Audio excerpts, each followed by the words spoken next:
Hello दोस्तों, good morning, नमस्कार। मैं अमित कुमार पाल स्वागत करता हूं आपका आपके अपने ही यूट्यूब चैनल जिसका नाम है मैथ क्लासेस बाय अमित पाल सर में।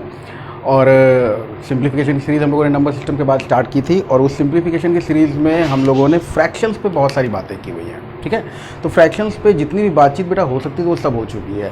अब इसमें कुछ बातें और हैं जो हम लोग बोर्ड मास जब पढ़ेंगे, वो नियम जब पढ़ेंगे उसके अंतर्गत देखेंगे। कुछ फ्रैक्शंस के सोल्यूशन हम लोग अलजेब्रा में भी देखेंगे। कुछ फ्रैक्शंस के सोल्यूशन हम लोग जो वर्ड प्रॉब्लम्स होती हैं, इबारती प्रश्न, उसमें भी देखेंगे। तो अभी हम ये कह सकते हैं कि एक जनरल आइडिया जो डायरेक्ट क्वेश्चंस होते हैं फ्रैक्शंस के, उनको कैसे सॉल्व करना ये मैंने आपको बता दिया।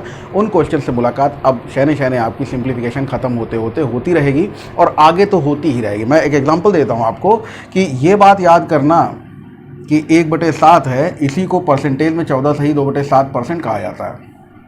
तो अगर इतना बड़ा परसेंटेज सॉल्व करना है, उससे बढ़िया 1/7 कर लिया जाए, यानी टोटल जो दिया है उसके 7 हिस्से में से एक हिस्सा निकालना है।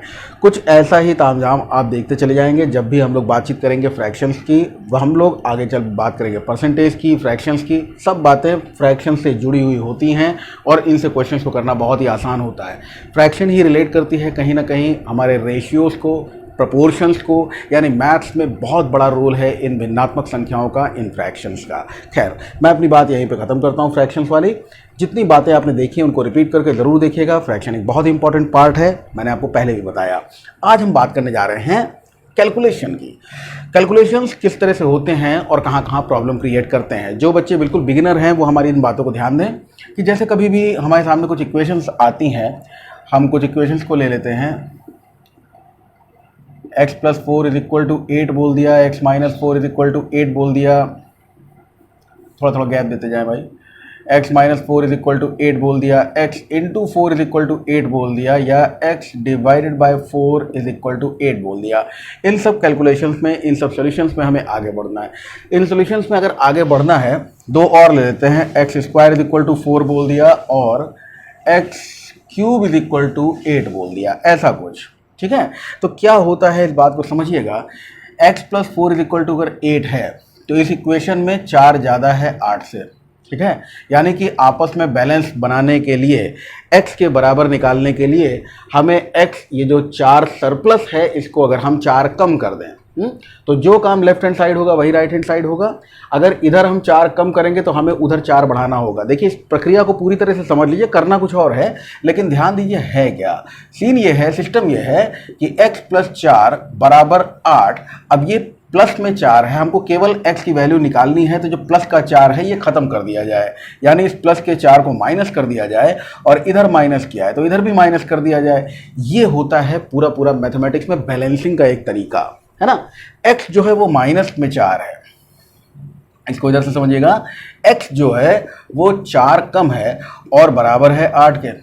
ठीक है, अगर 4 कम होकर 8 के बराबर होता है तो x एग्जैक्टली कब बराबर होगा, जब हम इस वाली इक्वेशन को 4 बढ़ा देंगे, और इधर 4 बढ़ाया है तो इधर भी 4 बढ़ा देंगे। पूरा प्रक्रिया, पूरे प्रोसेस समझ में आया।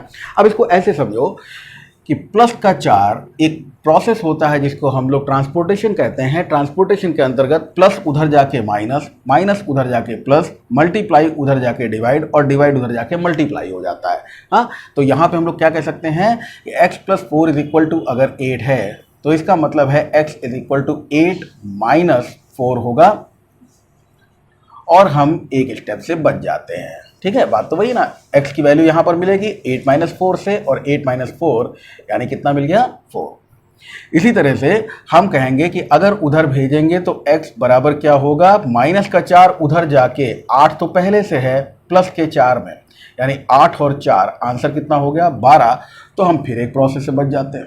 8 - 4 = 12, x की वैल्यू आ गई। x × 4 बराबर 8 है, गुणा उधर जाके भाग होता है। ध्यान रखिएगा, x का मल्टीप्लिकेशन आप 4 से कर रहे हो तो x को यहीं रोक लो, पहले से कौन मौजूद है, 8, और यहाँ वाला 4 उधर जाके भाग हो जाता है।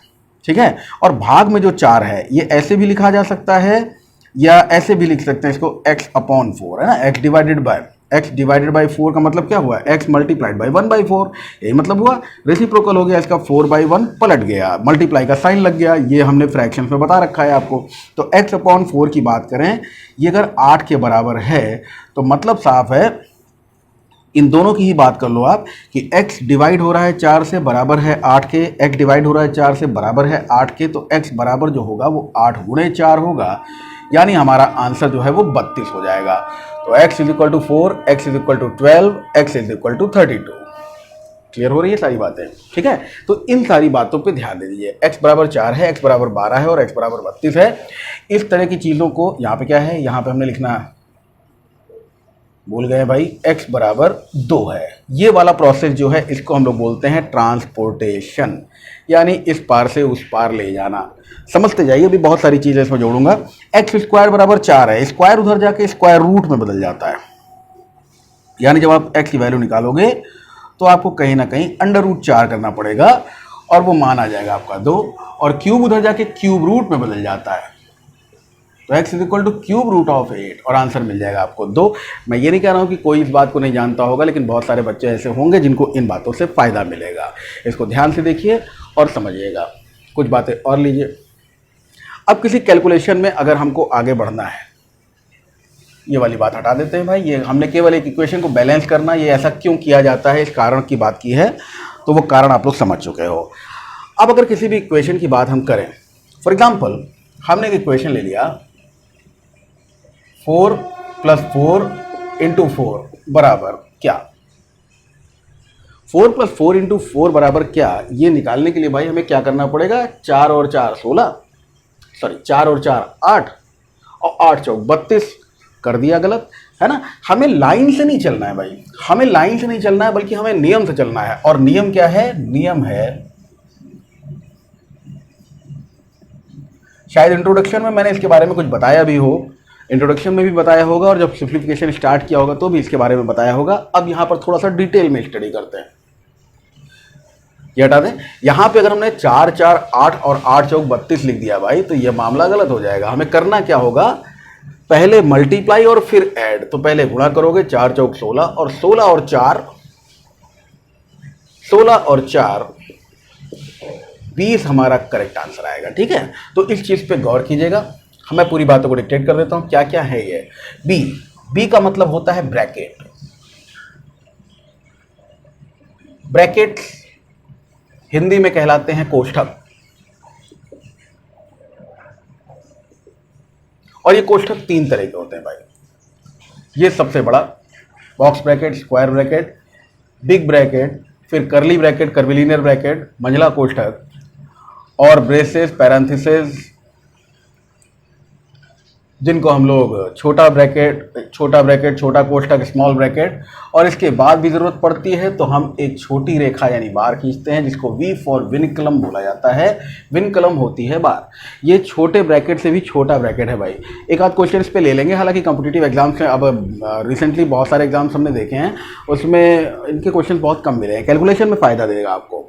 इस तरह का जब सोल्यूशन करना होता है ना, तो हमें पहले क्या करना है, बाद में क्या करना है, वो चीज़ पता चलती है इससे। ओ का मतलब होता है ऑफ, ऑफ का मतलब होता है का। ऑफ और डिवाइड एक साथ आते हैं, बहुत कंफ्यूज करते हैं। डी का मतलब होता है डिवाइड, यानी भाग देना। एम का मतलब होता है मल्टीप्लिकेशन, यानी गुणा करना। ए का मतलब होता है एडिशन, जिसको हम लोग ऐड बोलते हैं ना, एडिशन, जोड़ना। और एस का मतलब होता है सब्ट्रैक्शन, यानी घटाना। तो ये घटाना है, जोड़ना है, गुणा करना है, भाग देना है। ऑफ है, कोष्ठक है, और वी क्या है, वी फॉर विनिकुलम। विनिकुलम का मतलब होता है एक छोटी रेखा। ठीक है भाई, तो इन बातों को देखिए ध्यान से और समझिए।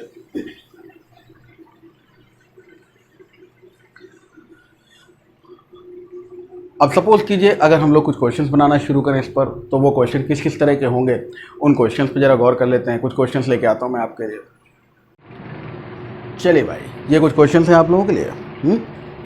अब ये क्वेश्चंस आप लोग देखें कि बोर्ड मास के किस तरह से क्वेश्चन को हमने कोरिलेट किया है। समझिएगा, सारे कन्फ्यूजन से यहीं पर हैं।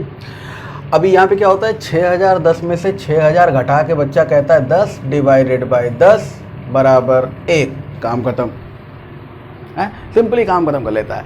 अब एग्जामिनर भैया, क्वेश्चन पेपर बनाने वाले बहुत ज़बरदस्त हैं। वो आपको सही आंसर भले ही ना दे, 1 आपके ऑप्शन में होगा, ये बात मान लो, लिख लो कि 1 आपके ऑप्शन में रखा हुआ है ना। और ये 1 कंफ्यूज करता है कहीं ना कहीं। हमें बोर्ड मास का नियम अप्लाई करना है। उस बोर्ड मास के नियम के हिसाब से पहले क्या आना चाहिए, BOD, डिवाइड, पहले डिवीज़न करना है और उसके बाद में कहीं जाके एडिशन सब्ट्रैक्शन का नंबर आता है ना, तो पहले डिवाइड कर लेना है। तो पहले डिवाइड करना है, मतलब क्या करना है, 6010 माइनस 6000/10। ये डिवाइड करने के बाद में हमको 6010 में से माइनस करना है 600 और हमारा आंसर है 5410। ये कहो ऑप्शन में ना नन ऑफ दीज कर दे, लेकिन वो 1 जरूर होगा है कंफ्यूज करने के लिए। चलिए ये बात समझ में आ गई होगी। इसके बाद देखिए ये 72 डिवाइडेड बाई 9 का 1/3, इंग्लिश में इसको ऐसे लिखते हैं 72 डिवाइडेड बाई 1/3 ऑफ 9, 9 का 1/3, 1/3 ऑफ 9। तो ये थोड़ा सा कंफ्यूजिंग पार्ट है, इंग्लिश हिंदी वाले थोड़ा सा ध्यान दीजिएगा। हालांकि का ये लिखा हुआ है 72 डिवाइडेड बाई 9 का 1/3। अब ये क्या है, ये हिसाब किताब ये है कि 72 डिवाइडेड बाई 9 का 1/3। अब यहाँ पे बंदा क्या करता है, 72 अपॉन 9 का मतलब इंटू 1/3, ठीक है। तो ये मिल जाता है 9 8 72 8/3। क्या ये हमने सही किया है? का मतलब भैया समझिएगा, का मतलब है पहले हम इस पूरे को एक ही यूनिट समझेंगे। का ऑफ यानी 1/3 ऑफ 9 लिखा हो या 9 ऑफ 1/3 लिखा हो, उससे कोई लेना देना नहीं है। का मतलब है पहले इन दोनों चीज़ों को सॉल्व कर लिया जाए। और हम लोग जानते हैं 9 का 1/3 या 1/3 ऑफ 9 हमको कुल मिला के क्या मिलना है, दोनों ही दशाओं में 3। तो इसकी जगह पर भैया हमें सीधे सीधे 72 डिवाइडेड बाई 3 लेकर आगे बढ़ना है, तब जाके हमारा क्वेश्चन सही होगा। जिस बात को मैंने अभी भी बताया है इसको रिपीट करके 2-3 बार देख लीजिएगा अगर आप बिगिनर हैं तो, और यहाँ पे आपका कन्फ्यूज़न खत्म हो जाएगा। डिवाइड और ऑफ में बड़ी दिक्कतें हैं और इसीलिए ज़्यादातर क्वेश्चन में डिवाइड और ऑफ को साथ में लगा लगा के आपसे क्वेश्चन पूछे जाते हैं ताकि आप कन्फ्यूज हों, गलत करें। गलत वाला ऑप्शन में होगा, वही तो वो चाहते हैं। अब देखिए 2/3, 2 1 कम 2 और 1 कितना हो गया, ये 3/2। मामला सिंपल है ना कि यहां से हम लोग क्या कह रहे हैं, 3 से 3 और 2 से 2 खत्म कर दीजिए। और उसके बाद में ये हमारे पास में क्या बच रहा है, 72 डिवाइडेड बाई 3, 72/3 प्लस 1, तो 24 के 72 होता है। तो 24 + 1 कितना आंसर हमारा आ गया, 25। खत्म हो गई बात, ठीक है। अब इस ऑफ और डिवीजन वाले को एक बार फिर से देखिए जरा। इस वाले क्वेश्चन में बहुत ही बेहतरीन क्वेश्चन है। मैंने जो बात कही है उसको अगर आप लोग ध्यान देंगे तो कभी गलती नहीं होगी, वरना तमाम लोग इसका भी आंसर 1 निकाल लेते हैं। वही चीज़ तो है, जो ऊपर है वही तो नीचे है। ऑफ का मतलब मल्टीप्लाई, काट दो पूरा उठा के, नहीं, यहाँ पर गड़बड़ हो जाएगी भाई। इस चीज़ को ध्यान रखिएगा, ये बहुत ही अच्छा क्वेश्चन है।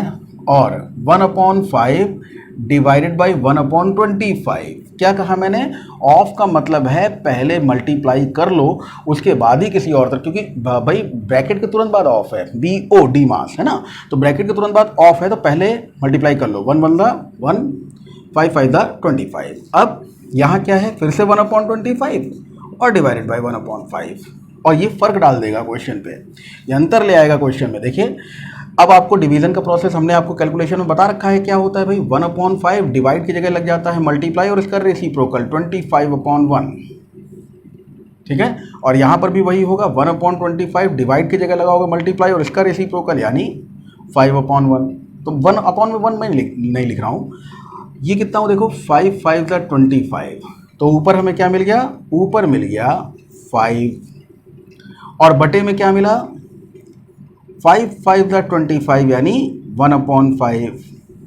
तब इसका क्या होना चाहिए भाई, आप लोग समझदार हो, लेकिन फिर भी बोलने का मेरा काम है, बोलना पड़ेगा कि हमको 5 को अगर डिवाइड करना है 1/5 से, जैसा कि देख रहे हो ना आप लोग, मेन वाला डिवीजन कहाँ, ये रहा, मेन वाला डिवीजन ये रहा।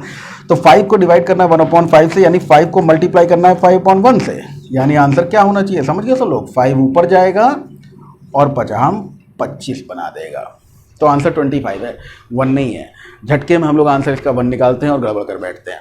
अब यहाँ पर देखो सारे ब्रैकेट्स हैं इंक्लूडिंग विनकलम, विनकलम के साथ में सारे के सारे ब्रैकेट्स मौजूद हैं, इसको देख लो एक बार।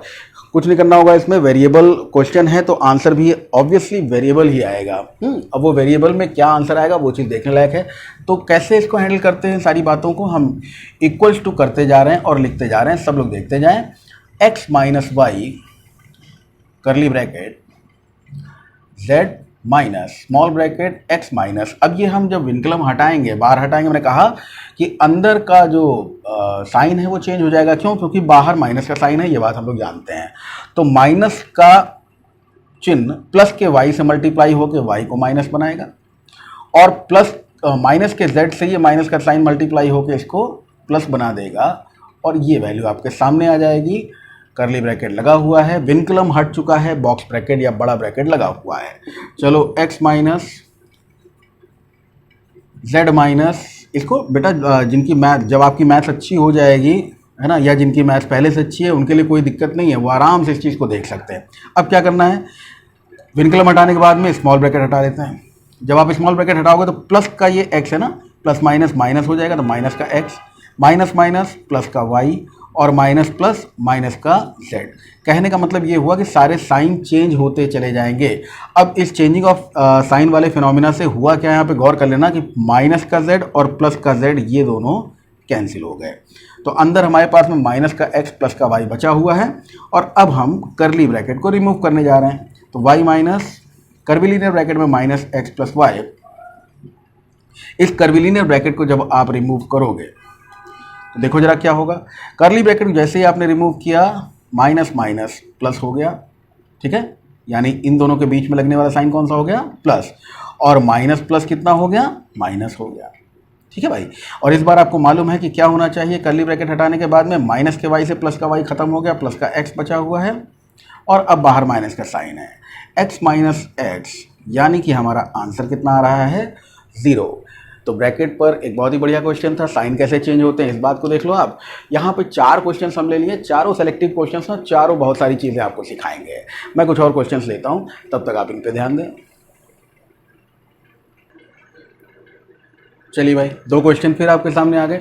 ये 2 क्वेश्चन फिर उसी बात को, डिवाइड और मल्टीप्लाई एक साथ, डिवाइड और ऑफ एक साथ, और ब्रैकेट वाली बातचीत को एक साथ समझाएंगे, ठीक है। मल्टीप्लाई क्या पहले करना है, यहाँ पे आपको ये बात मालूम है, 2 + 2। अब कुछ लोग क्या करेंगे, 2 और 2 4, 4 दूनी 8, जबकि करना क्या है, 2 दूनी 4 और 2 6।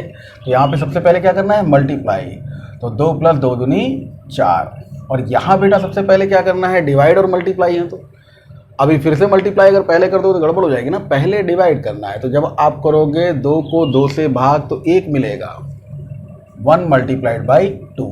पहला स्टेप उम्मीद है सभी लोगों को समझ में आया होगा। आगे देखिए डिवाइड का साइन लगा हुआ है, और फिर इन बातों को फिर ध्यान दीजिए, 1/2 ऑफ 1/2, तो 1/2 हम लिखेंगे और डिवाइडेड बाई 1/4 लिख देंगे। मुझे उम्मीद है सभी को समझ में आया होगा, क्योंकि ऑफ वाले टर्म को हमें सबसे पहले टारगेट करना होता है, ऑफ वाले टर्म को हमें सबसे पहले टारगेट करना होता है, ठीक है भाई। तो ये 1/2 + 1/4 लिख देता हूँ, ठीक है। यहाँ से आप देखिए कि ऊपर आंसर आपको कितना मिल रहा है, यहाँ पे हमको मिल गया 4 और 2 6/2 भागे। अब इसको देखिए जरा क्या है, 1/2 डिवाइड की जगह क्या होता है भाई, तो 1/2 के साथ में डिवाइड की जगह कर लो मल्टीप्लाई, और 1/4 का रेसिप्रोकल कितना हुआ, व्युत्क्रम कितना हुआ, 4 बटे। इनको दोनों को जोड़ना है, तरीके मैंने बहुत सारे बता रखे हैं आपको। तो 4 × 4, 2 × 2, 4 2 6, 6/8 है ना। या दूसरा एलसीएम लेकर 6/8 को जब रिड्यूस करोगे, 6/8 को जब रिड्यूस करोगे तो क्या होगा वो चीज़।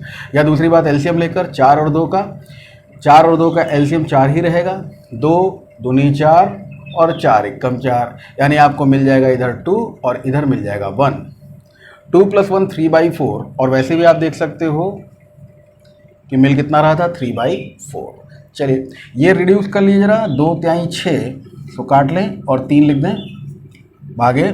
इसको काट कर 2 लिख देते हैं, और हमको रिजल्ट मिल रहा है 2/3/4। ये बात अभी हम लोगों ने देखी थी ना थोड़ी देर पहले। तो ये 4 ऊपर चला जाएगा, और हमको जो वैल्यू मिल रही है कितनी है, 3/2, 4 दूनी 8, 8/3, ठीक है। और ये 3/8 हो जाएगा, पलट जाएगा ना, ये पलट जाएगा और 3/8 हो जाएगा। तो 3 × 3/8 करने के बाद आपका आंसर आ रहा है 9/8 यानी 9/8। इस क्वेश्चन को पूरा रिव्यू कर लें, कहीं कोई कन्फ्यूज़न ना रह जाए, कहीं कोई दिक्कत ना रह जाए। इस क्वेश्चन को पूरा रिव्यू कर लें एक बार।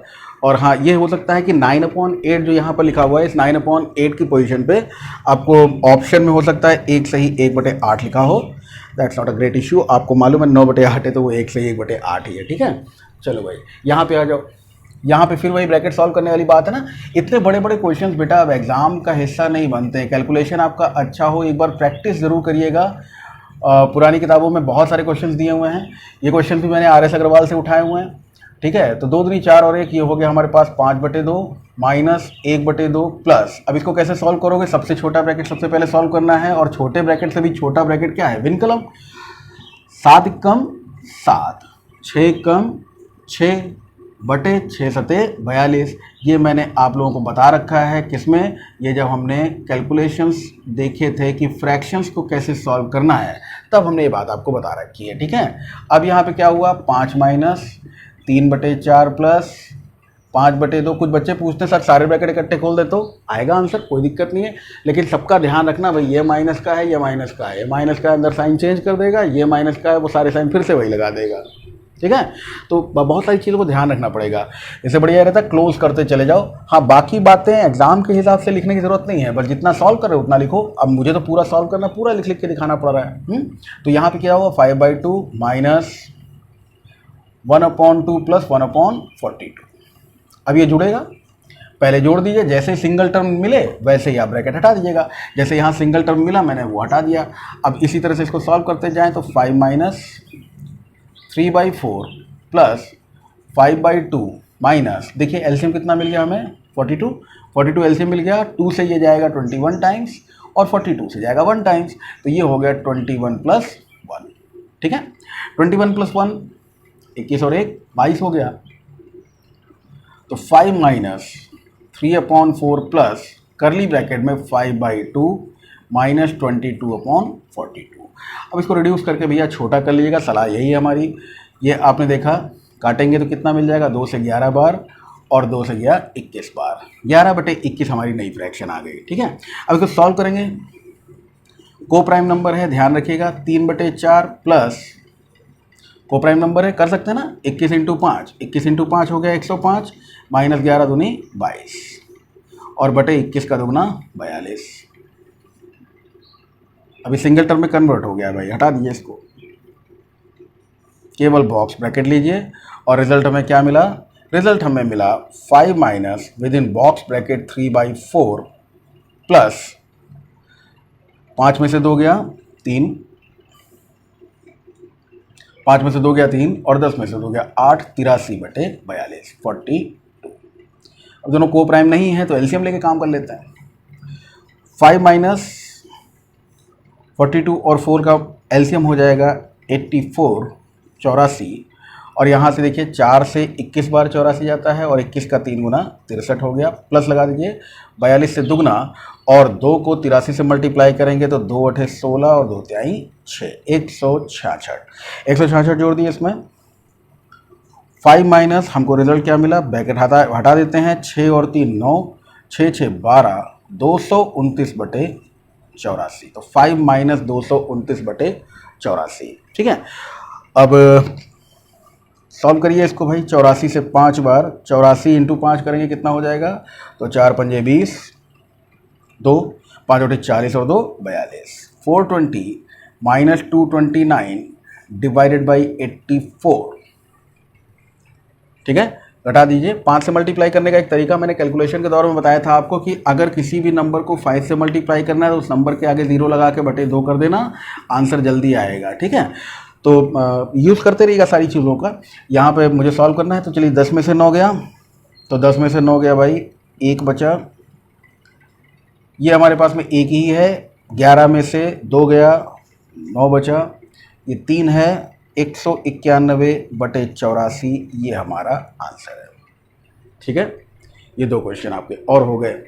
इन सारी बातों को देख लीजिए। मैं कुछ क्वेश्चंस और निकालता हूँ आपके लिए। हाँ, ये चीज़ अभी रह गई। ये जो 191/84 आप देख रहे हो ना, इसको भी चेंज भी कर सकते हो। इसको कितना लिख सकते हैं हम लोग? चलिए 2 बार ले गए तो 84 का दुगना हो गया 168, 168 के बाद में 20, 30, 23, 23 डिवाइडेड बाई 84, ऐसे भी आपका आंसर दिया हो सकता है। 2 सही 23/84। ठीक है, तो जो भी ऑप्शन में हो, ये हो तो ये टिक कर दीजिएगा, ये हो। ज़्यादा चांसेस बेटा इसके हैं, इससे बार बार लौट के आके मुझे बताना पड़ रहा है कि ये जो है इस तरह से इम्प्रॉपर फ्रैक्शन में आंसर ना दे के मिक्स फ्रैक्शन में आपसे आंसर देता है। ठीक है, तो इसको ध्यान रखिएगा। और कुछ और क्वेश्चंस लेते हैं। लीजिए भाई 2 क्वेश्चन और। अब ये बिल्कुल ताज़े क्वेश्चन है भाई, एकदम अभी अभी कढ़ाई से निकाले गए। हाँ, गर्म है, धुआं उठ रहा है। देखो, ये रिसेंट एग्जाम के क्वेश्चंस हैं जो आपको पूछे जा चुके हैं। इसमें आप देख सकते हो ना, इसमें कंटिन्यूड फ्रैक्शन भी है, वितत भिन्न, लंगड़ी भिन्न भी है, और उसके साथ में बोर्ड मास भी है। और बोर्ड मास में सबसे कन्फ्यूजिंग टर्म ऑफ और डिवाइड एक साथ। तो ये सारी चीज़ें देखिएगा किस तरह से हैंडल करनी है आपको। 2 अपॉन, ये तो याद ही होगा ना आपको कैसे करना है। 1 + 1 डिवाइडेड बाय, एक में से आधा गया, आधा बचा, बटे का बटा पलट के ऊपर चला जाएगा। चलो बाद में देखते हैं उसको। यहाँ देखो जरा, 5/6 ऑफ, पहले क्या सॉल्व करोगे? 5/6 कई लोग काट पीट देंगे, 5/4 लिख देंगे और आगे डिवाइड करने की कोशिश करेंगे। नहीं, 5/6 ऑफ 5 15, भाग को ऐसे लिखो, और 4 एकम 4 और 1 5/4। तो ये प्रोसेस सबसे पहले ले लेना है हम लोग। क्यों? क्योंकि ऑफ लगा हुआ है।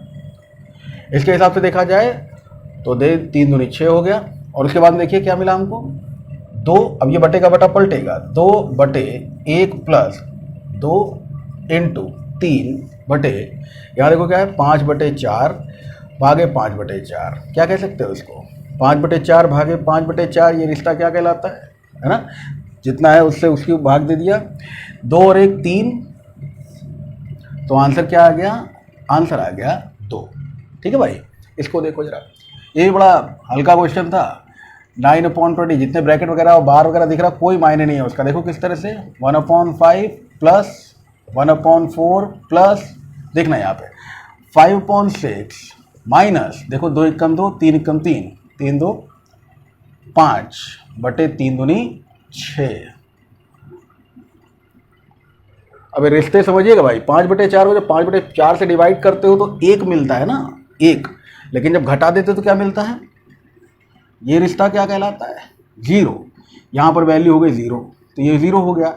अब ये पूरा का पूरा देखा जाए तो स्मॉल ब्रैकेट में जो था वो 0 हो गया, करली ब्रैकेट में केवल एक ही टर्म है, तो क्या ब्रैकेट लगाने की ज़रूरत है? नहीं। देखिए 9/20 माइनस 1/5 + 1/4। अब इसको देख लो जरा, 4 एकम 4, 5 एकम 5, तो ये हमको कितना मिल गया? 5 4 9 बटे 4 पंजे 20। ये क्या हो गया भाई? 0। खत्म हो गया तो क्वेश्चन। एक और क्वेश्चन देखो, याद आ गया। ऐसे ही एक एग्जाम में क्वेश्चन पूछा गया था। वो क्वेश्चन था 1 divided by 1 + 1 divided by 1 + 1 divided by 1 + 1 divided by 2। देखो भाई, एकदम लीनियर सा लग रहा है ना, बिल्कुल, कहीं फ्रैक्शंस तो है ही नहीं।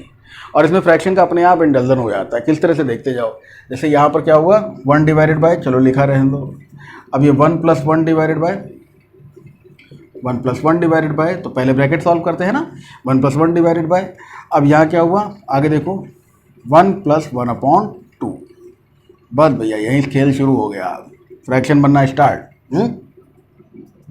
1 divided by 1 + 1 divided by 1 + 1 divided by, ये कितना हो गया? 2 एकम 2 और 1 3/2।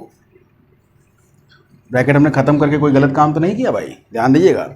अब यहाँ पर आप देखो कि 1 डिवाइडेड बाय 3/2 का मतलब रेसिप्रोकल 2/3 का, यानी कि हम इसको डायरेक्टली क्या लिख सकते हैं? हम इसको लिख सकते हैं 1 डिवाइडेड बाय 1 + 1 डिवाइडेड बाय 1 + 2/3।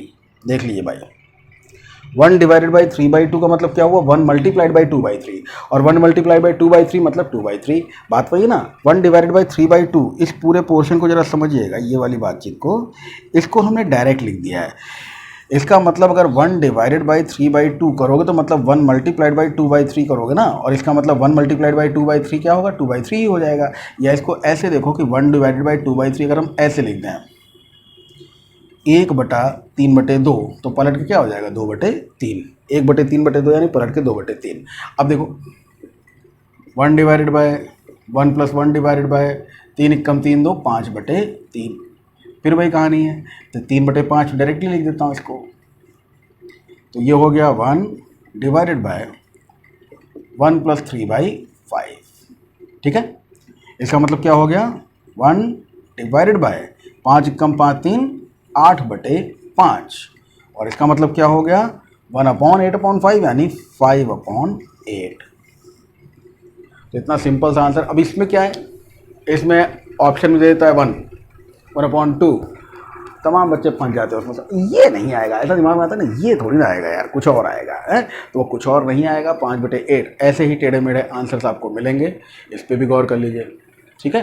तो इस तरह के ये जो कुछ बोर्ड मार्क्स के प्रॉब्लम्स हैं इनको आप लोग देखिए, और कुछ और क्वेश्चंस हैं जो हैं वो अभी जैसे 9 वाले कॉन्सेप्ट पे बहुत सारे क्वेश्चंस होते हैं, एक क्लास और लूँगा बोर्ड मार्क्स की, उसके बाद हम लोग आएंगे सीरीज़ पर, और सीरीज़ के तुरंत बाद ही हम लोग आ जाएंगे वर्ड प्रॉब्लम्स पर। नहीं, एलजेब्रा भी बाकी है, एलजेब्रा भी लगाएंगे, ठीक है। आज के लिए इतना ही रखते हैं, चलिए, थैंक यू।